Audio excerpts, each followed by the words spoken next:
Hello, today I'm going to share 3 reasons why you are not further along with your 2024 goals.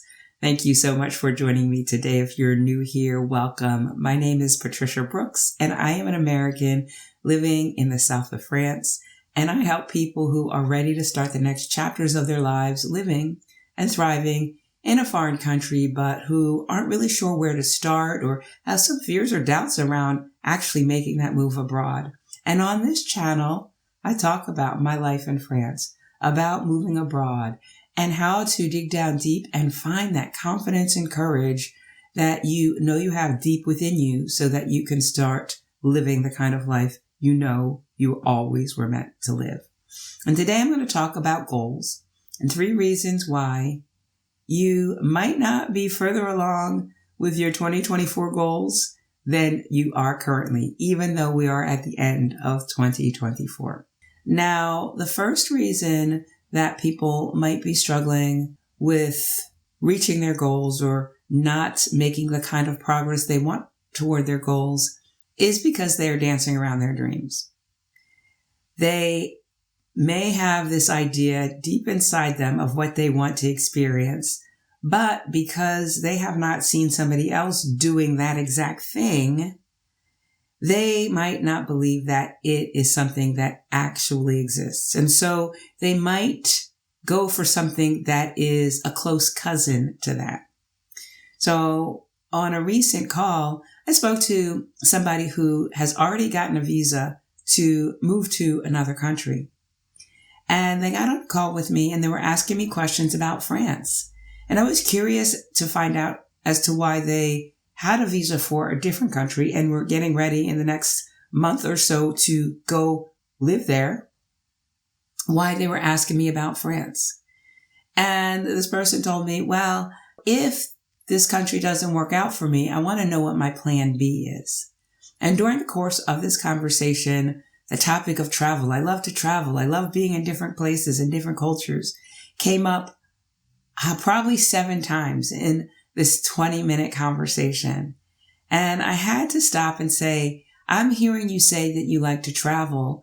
What is it that makes you think that you want to settle down in any one particular country? And it was like a light bulb went off. Yes, this person had gone through the process of getting a long stay visa for one country when, in essence, they really wanted to be more nomadic. Maybe it was slow travel they wanted to do, but it was more nomadic than putting down roots and settling down, at least for now, until maybe they found that place that was the right place. This person was dancing around the thing they wanted to do and had seen people who had moved to foreign countries and thought, well, moving and settling someplace is the thing that I probably should do too. Now, I have a really interesting podcast episode that I did when I was making podcast with Devon Brown. And it's episode 50, and I'll put a link to that in the description. It's one of my favorite episodes. And he talks about how he got this understanding of what it was he wanted to do professionally. But he was doing other things because what he wanted didn't really exist. Now, Devon Brown is an MC. He's a masterful MC. And I've had the fortune of being at a couple of events that he MC'd, and he's marvelous. But in this podcast episode, he talked about how he knew that in 2005 or 2006 timeframe, he had a sense that he wanted to be an MC, but he wanted to be a different kind of MC. He said that he wanted to be a cross between MC Hammer and Tony Robbins. He wanted to be dancing across the stage 1 minute and then dropping some really inspirational thoughts and ideas in the next. But that didn't exist when he got the sense that that's what he wanted to do. And so he did other things. And I think that that's what we can tend to do when our intuition speaks to us and tells us, oh, do this thing that doesn't seem logical or that doesn't really exist, that you haven't seen exist before. So that's reason number 1, that we aren't clear on what it is we want or we don't allow ourselves to actually go there, don't allow ourselves to actually dream and believe that the thing that we want, that we haven't seen exist, is the thing that we should go for. The second reason we aren't closer to our dreams is because we can self-sabotage because we aren't honest with ourselves. And I'm guilty of this one too. Back in 2004, I decided I was going to get married, get on my new husband's health insurance plan, and quit my job because the business that I had started had gotten me to a certain level of quote unquote success. And so that's what I did. But 2 months later, I was back working a 9-to-5 job. And I was so grateful to have this job. It was a contract position, paying less than the job that I'd left, but I was having a steady paycheck. But I hadn't been honest with myself. I had told myself that just because I had earned a certain title in a way that probably wasn't the best way to get there, that then I could quit my job and support myself with this business that I couldn't, right? And recently on a discovery call, I spoke with somebody who was struggling financially, who was in a lot of debt, but that was not the thing that she shared with me that she was struggling most with in making her move abroad. The first thing that she said that she was struggling with was, well, I have close relationships here and I think it would be hard to kind of move away from that. Then we delved down a little bit further. We talked about, well, I own 2 houses and my second house, I'm really trying to sell, but I'm struggling to sell that. And so I was closer to it because when she sells this home, hopefully she won't have the debt of that mortgage, right? And so that will lighten her load, or maybe she'll even make money on the deal, and that could help with the debt. And then finally, we delved down and she admitted, well, I think the thing that's holding me back most about making this move abroad is getting out of debt, because until I get out of debt, I can't see myself leaving this country because that will saddle me wherever I go. That was the aha that she needed to have. But so often we go through life avoiding the thing that we need to face because, well, it's not fun to look at finances, or it couldn't be that, or it's going to be so hard for me to tackle this that I will just say it's this or it's that. And by getting on that discovery call, it's a gold mine for her because she now knows, oh, the thing that I'm struggling with in making this move abroad isn't right now the fear of getting on that plane and going there. It's really getting out of debt and looking at my finances. And, sometimes it's like that on a call where the person walks away and says, oh, I need a financial coach, or I need to figure out what my plan of action is to get out of debt so I can finally make this move abroad, right? So we're not honest with ourselves. And for me, getting married to somebody for insurance purposes, I'm not proud to say that, but that's what I did. That relationship lasted 7 years, probably 3 or 4 years longer than it needed to. And it was hard to get out of. So not being honest with myself cost me so much more than if I had been honest with myself. If I had said, oh yeah, I hate my 9-to-5 job and I'm trying to escape in this business that, while on the face of it looks like I'm being successful and can support myself, I really can't and need to hold on to the job that I have, or find a job that's more suitable. So that's the second reason that we're not closer to reaching our goals. Do these two make sense to you? If they do, give this video a thumbs up.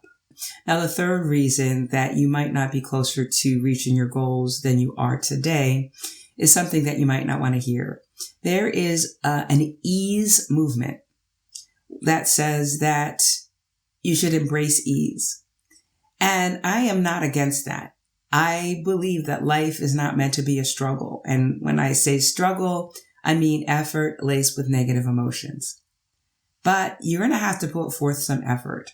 And Les Brown, the motivational speaker, said years ago, if you do what's easy, life will be hard.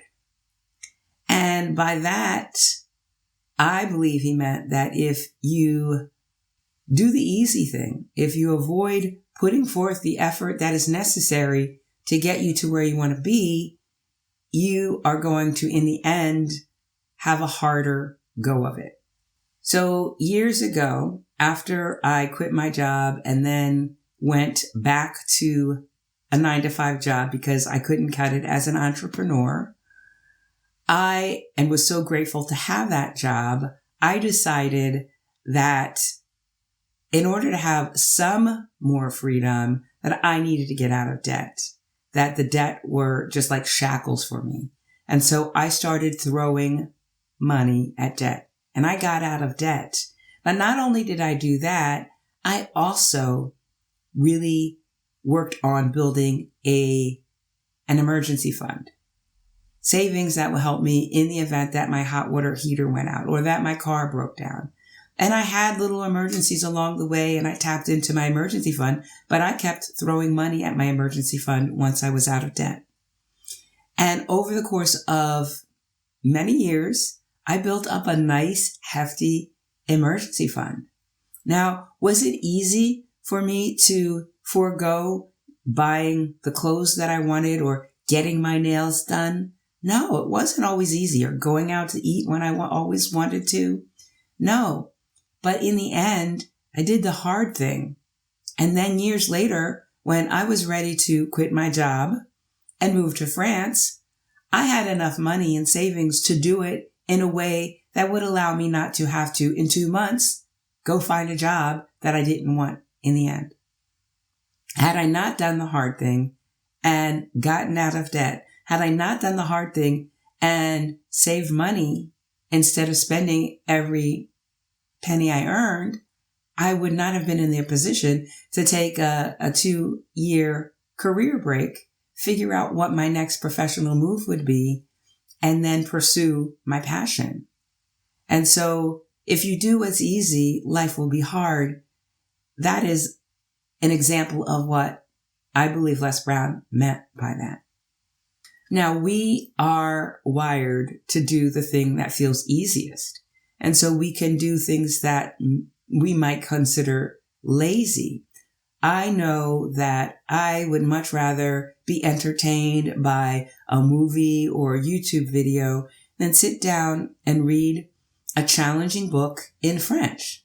And I see myself fight this battle every day and almost succumb to it, and then realize that, oh, Patricia, you're watching that YouTube video for entertainment is not going to help you pass that test that you're planning to take come March. Turn off the video, pick up the book and your dictionary, and read. And so over the course of the last several months, I've created this habit of reading, and I'm getting better and better, and I'm learning more, and my French is advancing. But it's so much easier to watch that video. But I know that I'm in good company. I know that I'm not alone. I know that most people prefer to do the fun thing, the easier thing, than doing the thing that feels harder. And I have a client, I do coach one-on-one as well as with my group coaching program. And this client, I'm helping her to revamp her business and get it to a place where she can scale it and do something that she is really passionate about. And after our last session, she had some action items to do. And we recently met, and she had kind of dabbled in the main action item, which was to work on getting a marketing research questionnaire ready so that she could reach out to her former clients to get some intel on this new branch of her business she wants to go down. And I say that she dabbled in that because, well, she really didn't have the questions outlined, even though I set her up with a pretty robust idea or ideas of what questions should be asked. And she dabbled because she didn't really go the step further to reach out to people and to say, hey, I really could use your help. Would you be able to help me? It was kind of like a sideways way of kind of getting some information, but not really addressing it head on. I am guilty of doing the easy thing in lieu of the hard thing. I mean, I did it in delaying getting my business here in France started. So I am guilty. I'm not throwing stones here. But once we recognize that we're holding ourselves back because we're doing any of a number of things, including these 3 things, then we can't move forward.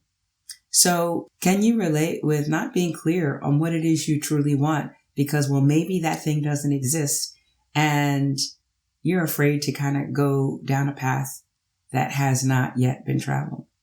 Can you relate to wanting to do that easy thing and, go out to eat with friends instead of doing the work you need to stand up your business or clean out that storage shed so that you can make that move abroad without having to pay the fees in that storage shed?